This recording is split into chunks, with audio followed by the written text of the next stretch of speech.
Murder in the morning from the Hidden Killers podcast. We often hear in many cases that we're going to send this off to the lab, the FBI, or the state version of it in Colorado. It's called the CBI.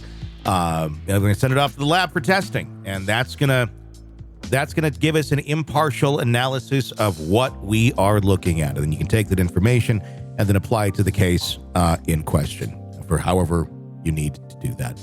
It doesn't work really well when the data analysis at the testing lab is just burned out and decides to not do their job and tampers with the evidence and affects more than 650 cases. Yeah. With a review of you her ever work. been burned out?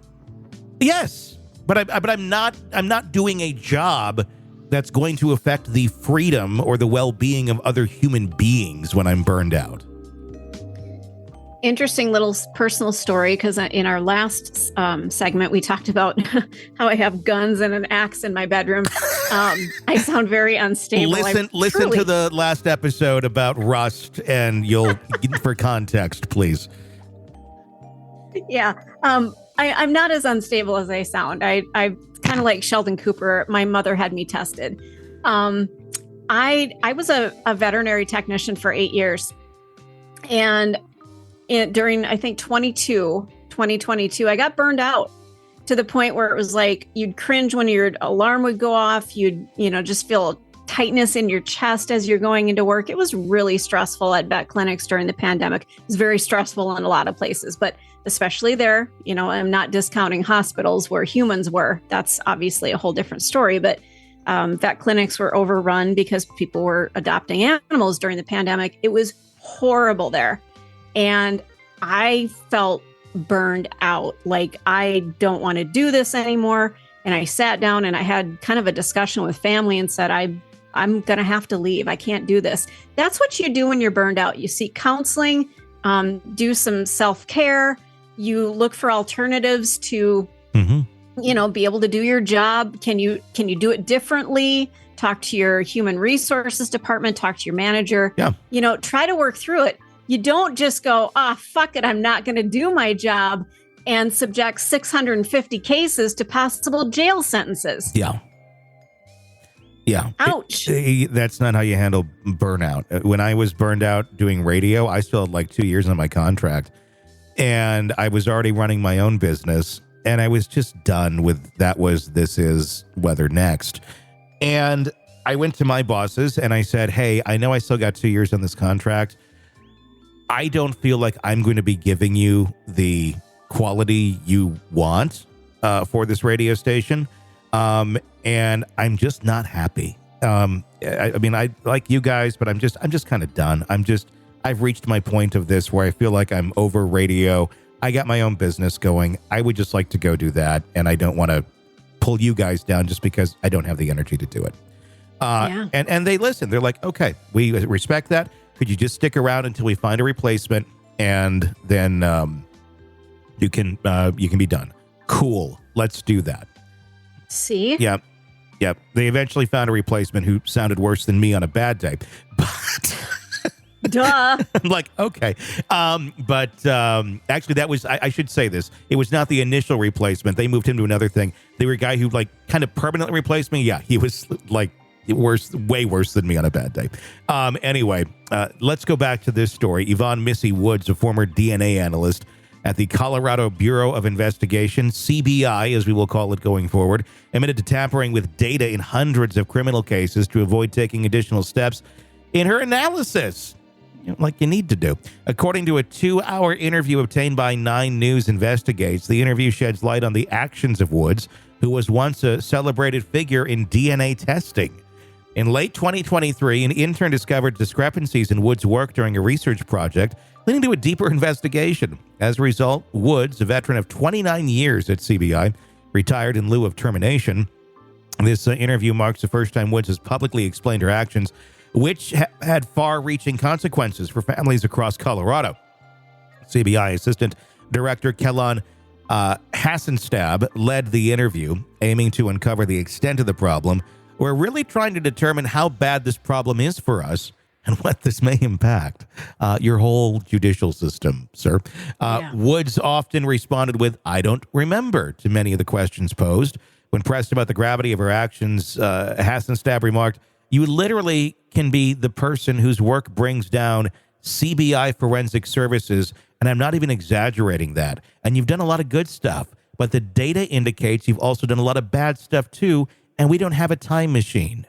The investigation has revealed that Wood's actions impacted more than 650 cases, with a thorough review of her work from 94 to 2008 still ongoing. The CBI report indicates that Wood cut corners and deviated from standard testing protocols, raising serious concerns about the reliability of DNA testing. She tampered with evidence by altering or omitting test results from case files. When asked why she manipulated the data, Woods candidly replied, "I think I'm burned out."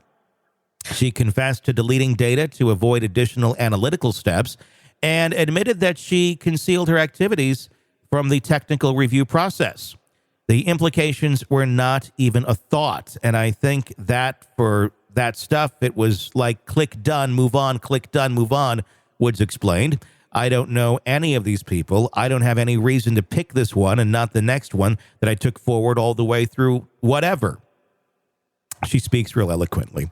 Hassenstab inquired if she felt remorse for her actions. Woods responded, "I don't even think about it. I don't even think about it until 5 weeks ago." Her acknowledgement came after abnormalities in her work were reported. Currently, Woods is under criminal investigation to determine if she violated any laws. I'm going to guess the answer to that's probably yes. Yeah.